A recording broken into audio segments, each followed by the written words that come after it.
With a whirling buzz from 18 rotors, the pilotless helicopter gently lifted off the ground and soared up into the afternoon sky, the spire of the world's tallest building visible behind it. The recent unmanned flight by the German-made electric Volocopter represents the latest step in Dubai's pursuit of flying taxis, which would not seem out of place among the Gulf city's already futuristic skyline. Imagine Blade Runner, with less rain.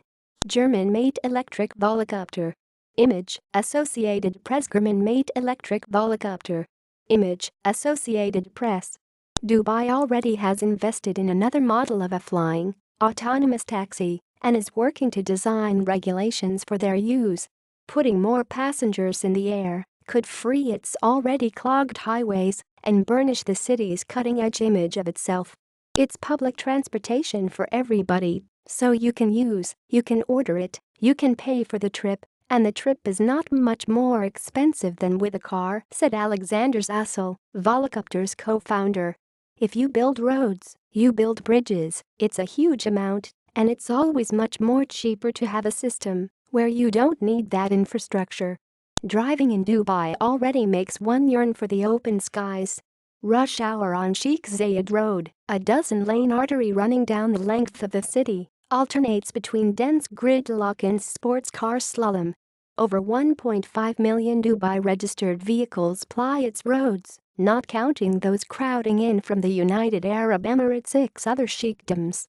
The Volocopter's designers envision the electric, battery-powered two-seat helicopters taking off and landing from pads set up across the city. The prototype used in Dubai has a maximum flying time of 30 minutes at 50 kph, 31 miles per hour, with a maximum airspeed of 100 kph, 62 miles per hour. Batteries charged in climate-controlled areas near the pads would be swapped in as needed. I believe the urban air taxi will contribute an interesting addition to the existing transportation modes, Volocopter CEO Florian Reuter said. There are certain routes that are just extremely beneficial if you can go to the third dimension. In practice, however, there's a long way to go.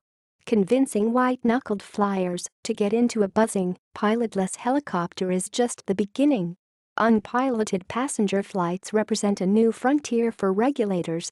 Dubai's Road and Transportation Authority, which has invested an undisclosed sum in Volocopter, says it will work the next 5 years to come up with laws and develop safety procedures. That's a longer time frame than initially offered by Dubai. Mater Altair, the head of the RTA, told a conference in February that the Chinese-made Hang 184, a Volocopter competitor, would be regularly flying through the city's skies by July, though that deadline came and went. The RTA did not respond to a request for comment. Still, Dubai remains at the front of the pack when it comes to embracing new technology. Dubai's ruler, Sheikh Mohammed bin Rashid Al Maktoum, says he wants 25% of all passenger trips in the city to be done by driverless vehicles by 2030. The city has a deal in place with Los Angeles-based Hyperloop One to study the potential for building a Hyperloop line between it and Abu Dhabi, the Emirati capital. The technology has levitating pods powered by electricity and magnetism hurtle through low-friction pipes at a top speed of 1,220 kph, 760 miles per hour. For now, the Volocopter's brief flights in Dubai drew VIP crowds and film crews making advertisements. But its executives say after rules are in place, they will be ready for mass production. Already, Volocopter has drawn the interest of automobile manufacturer Daimler AG, which was part of a consortium that put up $30 million in capital for Volocopter. Even Airbus, a major airplane manufacturer, is looking at building its own flying taxis. We've proven that it works, Zassel said. At the end of this 5 years, Dubai will be ready.